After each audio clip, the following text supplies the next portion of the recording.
జై సాయి మాస్టర్ శ్రీ త్రైలింగ స్వామి వారి జీవిత చరిత్ర ఉపదేశాలు తత్వజ్ఞానము. తత్వజ్ఞానం అంటే పరమాత్మ లేక ఈశ్వర సంబంధమైన జ్ఞానము. ఒకవేళ ఈశ్వరుడు ఉన్నాడని నమ్మితే అతనిని గూర్చి అనుసంధానం చేయాలి. ఆ నమ్మకం లేకపోతే అనవసరంగా వాదన చేసి ఇతరులతో వివాదం పెట్టుకొనటం, తన మతాన్ని స్థాపించుకోవాలనుకోవడం తన మతాన్నే స్థాపించుకోవాలనుకొనటం, తన మార్గాన్ని ఉపేక్ష చేయటమే అవుతుంది. ఎవరికైతే ఆ విశ్వాసం ఉంటుందో, దానితో ఆ భగవంతుని పొందే మార్గం వెతుకుతూ ఉంటారో, వారికి మనమెవరము అన్న విషయం బాగా తెలియాలి.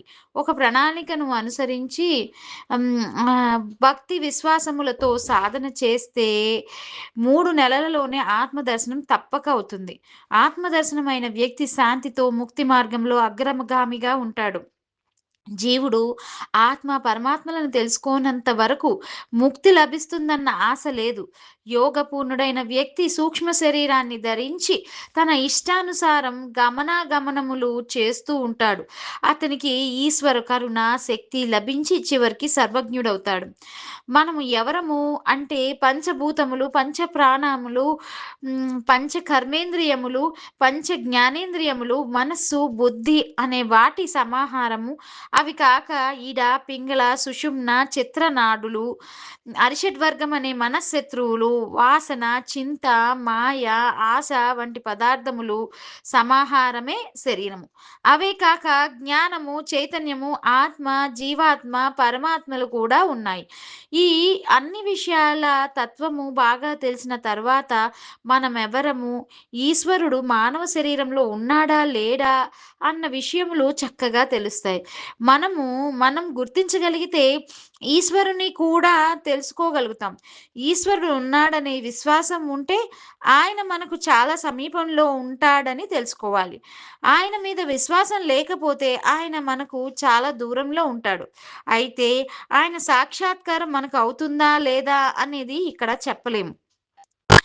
ఆలోచించి చూస్తే పాదము నుంచి మస్తకము వరకు ఉన్న వాటిలో మనము అనేది ఏదీ లేదు. జ్ఞాన స్వరూపమే మనము. కేవల విశుద్ధ చైతన్యమే మనము అనే రూపంలో ప్రకాశిస్తున్నది. శరీరము, ఇంద్రియములు, మనసు, చైతన్యములు ఒకే రకమైన భావము కలవి అయినప్పటికీ వాటికి పరస్పర సంబంధం ఏదీ లేదు. అన్ని అంగాలు ఉన్నప్పటికీ శవదర్శన స్పర్శనాదులు ఎందుకు చేయకూడదు? శరీరము, శవములు ఒకే రకమైన పదార్థములే కదా! మనలో చైతన్యం ఉన్నది కనుకనే మనము చూడగలుగుతున్నాము, వినగలుగుతున్నాము. కనుక మనము శరీరము కాదు. దానిలో ఎలాంటి సందేహము కలుగరాదు. హ్మ్. కనుక మనము శరీరం కన్నా భిన్నులము, నిత్యులము, స్వయం ప్రకాశులము అయి ఉన్నాము. ఎక్కడ ఆత్మ ఉంటుందో అక్కడ మనసు, ఇంద్రియములు, ఆత్మ మొదలైనవి ఏవీ ఉండవు. రాజు ప్రక్కన సామాన్య వ్యక్తి నిలవలేడు. తిలల నుంచి తైలము తీసివేసిన తర్వాత తెలకపిండికి తిలలకు ఎలాంటి సంబంధము ఎట్లా ఉండదో అట్లాగే శరీరము, మనసు, ఇంద్రియములతో మనకు ఎలాంటి సంబంధము లేదు. మనసు మనము కాదు. జీవము మనము కాదు. ఎందుకంటే అవన్నీ చైతన్యం చేతనే తెలుసుకోబడతాయి. జీవునకు తనదైన స్వతంత్రత ఏమీ లేదు. అది కేవలం సాక్షి మాత్రమే. ముత్యాల హారంలోని ముత్యాలు దారం చేత ఎట్లా గుచ్చబడి ఉన్నాయి, దారానికి ముత్యాలకు ఏమీ సంబంధం లేదు. అట్లాగే శరీరానికి ఆత్మకు ఏమీ సంబంధం లేదు. శరీరము జడ పదార్థము, కానీ మనము అమరులము. జీవుడు మృతుడా, జీవితుడా అన్నది కేవలం భ్రమ మాత్రమే. మనము అంటేనే ఆత్మ కన్నా భిన్నమైనది మరేదీ లేదు. ఇది జ్ఞానోదయమైన తర్వాత తెలుస్తుంది. బాహ్య జగత్తు మనము కాదు. అనిత్యమైన శరీరము మనము కాదు. పంచ ప్రాణములు కానీ, వాయువు కానీ మనము కాదు. ఎందుకంటే అవన్నీ అచేతనములు. మనము చైతన్యము కలవారము. పంచ జ్ఞానేంద్రియములు మనము కాము. శబ్ద, స్పర్శ, రూప, రస, గంధములు మనము కాము. అయితే మనమెవరము? మనము ఆలోచనలకు మించిన నిర్మల, శాంత, విశుద్ధ చేతన స్వరూపులము. బాహ్య, అభ్యంతర స్థానాలలో వ్యాపించి ఉన్నవారము. మనము దీపంలాగా అన్ని పదార్థములను ప్రకాశింపజేస్తున్నాము. మనము అన్నింటిలో ఉండే ఆత్మ స్వరూపులము. దీపం సహాయంతో చీకటిలో ఉన్న తెల్లని, నల్లని వస్తువులు ఎట్లా తెలుస్తాయో, అట్లాగే మనలోని ఆత్మ పదార్థం వలన అన్ని వస్తువుల పరిజ్ఞానం మనకు కలుగుతుంది. అద్దంలో అన్ని వస్తువులు ఏ విధంగా ప్రతిబింబిస్తాయో, అట్లాగే జాగృతమైన అన్ని వస్తువులకు మనము అనుభవ స్థానము, అనాది, అనంతము, సర్వాంతర్యామి, చిన్మయము అయిన ఆత్మయే మనము. స్థావర జంగమములైన పదార్థ సముదాయమే మన శరీరము. ఇంత పెద్ద పరిమాణం ఉన్నా దానికి ఉనికి లేదు. ఎప్పటి నుంచి ఉన్నది? ఎప్పటి వరకు ఉంటుంది అనే హద్దు కూడా లేదు. అంతేకాక ఎంత దూరం వ్యాపించి ఉన్నది అనే పరిమాణం కూడా లేదు. మనము స్వయం ప్రకాశులము, పుష్పంలో పరిమళము, బీజంలో వృక్షము, జలములో శీతలత, అగ్నిలో తేజస్సు, సూర్యునిలో కిరణము, దీపములో ప్రకాశము, కాంతిలో రూపము, రూపములో అనుభవము అయి ఉన్నాము. పాలలో నెయ్యి, నీటిలో రసము, చక్కెరలో తీపితనము ఉన్నట్లే మనం కూడా అన్ని పదార్థాలలోనూ శక్తి రూపంలో ఉన్నాము. మనము ఆత్మ కనుకనే ఎవరి ప్రార్థన లేకుండా ఈ విశాలమైన జగత్తంతా వ్యాపించి ఉన్నాము. నీవు, మనము, మనది అనేవి అన్నీ మిథ్యా భ్రమలే. మనసుకు ఎక్కడా ఏమీ దొరకదు. అందువలననే దూరాంతరాలలో త్రోవ తప్పి తిరుగుతూ ఉంటుంది. మనసు యొక్క వృత్తి తరంగాలలాగా చంచలమైనది. మనసు యొక్క తేజస్సు అగ్ని కన్నా కూడా అధికమైనది. దానిని అతిక్రమించడం పర్వతములను అతిక్రమించడం కన్నా కష్టకారకమైనది. మనసును వశపరుచుకొనటం సముద్రాన్ని ఆపోసన పట్టడం కన్నను, సుమేరు పర్వతం ఎత్తటం కన్నను, అగ్నిభక్షణం కన్నను చాలా కఠినమైనది. కానీ మనసు క్షీణిస్తే, అంటే వాసనా శూన్యమైతే జగత్తు నష్టమవుతుంది. అనంతమైన సుఖదుఖాలు ఈ మనసు నుంచే పుడుతున్నాయి. మనసు నటునిలాగా అన్ని విషయాలలోనూ క్షణికానందము, క్షణిక విషాదము, క్షణిక ప్రసన్నతలను అనుభవిస్తుంది. నిర్మల బుద్ధి యోగంతో ఇప్పుడే ఆ మనసుకు తగిన మందు వెయ్యకపోతే దానికి ప్రతీకారం చేసే సమయం ఎప్పుడు వస్తుంది? మనసు యొక్క శక్తి వలననే దృశ్యమాన వస్తువుల దర్శనం కలుగుతుంది. మనోచ్ఛేదం వలన దృశ్యము దర్శనోచ్ఛేదము కూడా కలుగుతుంది. మనస్సే జగత్కర్త. మనస్సే పురుషుడు. మనోనిశ్చయం వలన సంపాదితమయ్యేది మనస్సు యొక్క ప్రతిబింబమే అవుతుంది. ఈ ఆకాశము విస్తృతమైనది, అనంతమైనది. అట్లాగే మనసు కూడా విస్తృతమైనది, అనంతమైనది.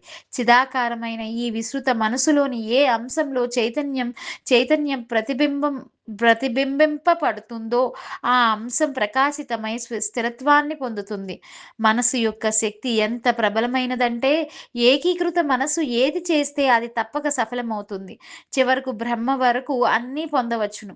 మనస్సు చైతన్య శక్తి నుంచి చైతన్యానుభవమును పొంది బ్రహ్మభావాపన్నము అవుతుంది.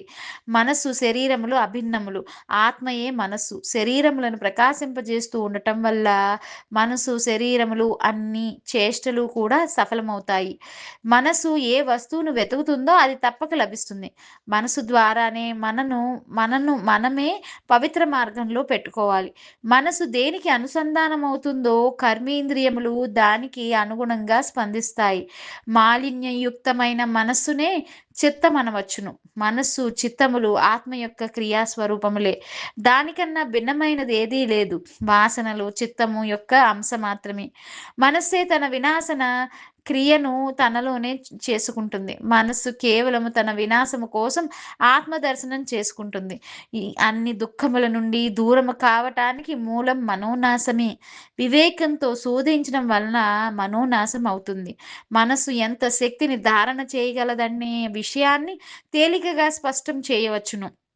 నీ మనసు ఒకవేళ వేరే విషయం మీద లగ్నమై ఉంటే నీవు తినే పదార్థాల రుచి కూడా నీకు తెలియదు. మనసు అన్యత్రా లగ్నమైతే నీకేమీ కనపడదు, వినపడదు. శరీరం వరకు నిశ్చేష్టితం అవుతుంది. మనసు, చిత్తములు రెండు పరస్పర సాకారులు కనుక రెండు సమానమైనవి. అయినా మనసు ఆ రెంటిలో ఉత్కృష్టమైనది. ఎందుకంటే మనసు నుంచే చిత్తం యొక్క క్రియ పుట్టినది. అంతేగాని చిత్తము నుంచి మనసు పుట్టలేదు. సుఖమును దుఃఖమును భావించటము, దుఃఖమును సుఖమని భావించడము కేవలం మనసు యొక్క పని. మనసు దర్శించని వస్తువనేది లేదు. గింజ నుండి వృక్షము, లత, పత్రము, పుష్పములు పుట్టినట్లు మనసు నుంచే జగత్తు, స్వప్నము, వాసన, చింత, విలాసములు అన్నీ పుడతాయి. నాట్యశాలలో ఒకే నటుడు నానా ప్రకారములైన వేషాలు ధరించి నానా రకాలైన భావాలను ఎట్లా ప్రదర్శిస్తాడో, అట్లాగే మన మనస్సు కూడా జాగ్రత్త, స్వప్న రూపాలలో పుట్టి అన్ని సమయాలలోనూ నానా రకాల ఆలోచనలు చేస్తుంది. మనసు స్వయంగా నిరాకారమైనప్పటికీ ఎప్పుడూ తాత్కాలిక సాకారమైనది కావటం వలన జీవుడు ఎప్పుడూ పుడుతూ చస్తూ ఉంటాడు. తిలలో తైలము ఉన్నట్లు మనసులో సుఖదుఖములు ఎప్పుడూ ఉంటూనే ఉంటాయి. సమయాన్ని బట్టి అప్పుడప్పుడు తగ్గడం, అప్పుడప్పుడు పెరగటం జరుగుతుంది. ఎవరి మనసు నిశ్చలము, ఒకే విషయం మీద లగ్నము కాగల శిక్షణను పొందుతుందో అదే పరబ్రహ్మం యొక్క ధ్యానం చేయటంలో సమర్థవంతమైనది అవుతుంది. మనో సంయమనం వలన సాంసారిక విలాసాలతో శాంతి లభిస్తుంది. ఉద్వేగరహితమైన మనోజయం లభిస్తుంది. మనసును జయించిన వారికి త్రిలోక విజయం కూడా తుచ్చమైనదిగా అనిపిస్తుంది. మనోజయం అంటే తాను తన భావంలో అంటే పూర్ణ బ్రహ్మంలో స్థిరంగా ఉండటం అని అర్థము. చంచలత్వము మనసు యొక్క స్వరూపము. అగ్ని యొక్క ధర్మము ఉష్ణత అయినట్లు మనసు యొక్క ధర్మము చంచలత. స్పందన లేకుండా వాయువు యొక్క శక్తి అనుభవంలోకి రానట్లు చంచలత్వం లేకపోతే మనసు యొక్క ఉనికి తెలియబడదు. చంచలత్వము లేని మనోస్థితి ఏ మోక్షము. మనోనాశమైతే దుఃఖమునకు శాంతి లభిస్తుంది. మనసు యొక్క చంచలత్వమును, అవిద్య వాసనలను వాటి వివేచన ద్వారా వదిలిపెడితే మోక్షం లభిస్తుంది. సత్ అసత్తుల మధ్య నుండేదే చిన్మయత్వం. చిన్మయత్వ జడత్వముల మధ్యనున్న అవస్థను మనస్సు అని అంటారని తెలిస్తే జడత యొక్క అభ్యాసం వలన మనస్సు జడముగాను, వివేకం యొక్క అభ్యాసం వలన మనసు చైతన్య రూపంగాను మారిపోతాయి. భావనాయుతమైన అస్థిర మనసును వివేకయుతమైన మనస్సుతో ఉద్ధరించాలి. రాజు తప్ప మరెవరు ఇతర రాజును జయించలేనట్లు మనస్సును మనస్సే తప్ప మరేది జయించలేదు. ఆత్మకు ముక్తి కలగడానికి మనసును జయించడం తప్ప వేరే ఉపాయం లేదు. మనస్సే కర్మఫలమును అనుభవిస్తుంది. మనస్సులోనే అనంతమైన సుఖదుఖములు కలుగుతాయి. శరీరంలో ఏమీ కావు. జడ శరీరము సుఖదుఖములను అనుభవించలేదు. మనస్సు కర్త. అందుకే మనస్సు మానవునిగా గుర్తించాలి. మనసు యొక్క ఆద్యంతములు నశించిపోయేవే అయితే దాని మధ్య భాగములను కూడా అసత్ అనే చెప్పాలి. మనసు యొక్క ఈ అసత్ రూపము ఎవరికి తెలియదో వారికి దుఃఖానుభవము అనివార్యము అవుతుంది. మనసు దేనిని చేస్తుందో అదే అవుతుంది. దేనిని చేయదో అది కానే కాదు. ఈ విశ్వము మనోవృత్తి స్వరూపం. మనసే అన్ని కర్మలకు, అన్ని చేష్టలకు, అన్ని భావాలకు, అన్ని గతులకు బీజము. ఈ మనసు పరిత్యజించగలిగితే అన్ని కర్మలు పరిత్యక్తమవుతాయి. అదే అన్ని దుఃఖాలకు లక్ష్యమవుతుంది. అవన్నీ కర్మలకు భయహేతు అవుతుంది. పట్టుపురుగు తాను ఉండటానికి గూడు కట్టుకున్నట్లే మనసు కూడా తాను ఉండటానికి శరీరాన్ని నిర్మించుకున్నది. పట్టుపురుగు కూడా ఆ పట్టుపురుగు కన్నా వేరు కానట్లు మనస్సు శరీరాలతో మనసు శరీరాలతో మనస్సు పట్టుపురుగు తాను ఉండటానికి గూడు కట్టుకున్నట్లే మనస్సు కూడా తాను ఉండటానికి ఈ శరీరాన్ని నిర్మించుకున్నది. పట్టుపురుగు కూడా పట్టుపురుగు కన్నా వేరు కానట్లు మనసు శరీరాలలో తేడా లేదు. మనస్సే శరీరమునకు ఉపాదానము. అంతేకాక మనసులోనే అన్నీ సంభవిస్తాయి. మనసులో పుట్టని శక్తి అనేది ఏదీ లేదు. ప్రతిబింబ స్వరూపమైన మనస్సే జీవుడై తానే కల్పించుకున్న భూత, భవిష్యత్, వర్తమాన, కాలాత్మకమైన జగత్తు యొక్క నిర్మాణ, పరివర్తన, వినాశములకు కర్తయ్యై స్వయం వ్యక్తమవుతుంది. ధాన్యంలో బియ్యం ఉన్నట్లుగా ఈ ప్రపంచమంతా బ్రహ్మలోనే ఉన్నది. ఈ జడ జగత్తుకు అస్తిత్వము లేదు. సుఖము, దుఃఖము, సంతోషము అనేవి ఆత్మకృతములే. తిరిగి అవి ఆత్మలోనే లయమవుతాయి.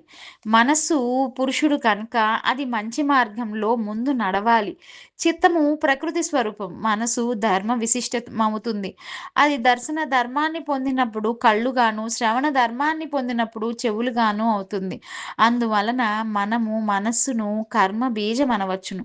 ప్రస్తుత శరీరములో మనస్సు అన్ని వస్తువులలోనూ ఉండి నరుడనే పేరుతో వ్యక్తమవుతున్నది. మనస్సే జీవము. మనస్సే నిర్మలత్వాన్ని పొంది పరబ్రహ్మ సాక్షాత్కారాన్ని పొందుతుంది. ఇందులో ఎలాంటి సందేహము లేదు. మనుషుడు అంటే మనోమయము అందుకు తప్ప మరేమీ లేదు. ఈ సంసారంలో మనస్సే పుడుతుంది. బాగా ఆలోచించి చూస్తే మోక్షము మనస్సుకే కలుగుతుంది. మనస్సే ప్రకృతి రూపంలో ఉన్న సంసారి. జరా మరణములు మనస్సుకే. మనస్సే అన్ని సమయాలలో అన్నింటినీ సర్వనాశనం చేస్తున్నది. జ్ఞానోదయమైతే మనస్సు నశిస్తుంది.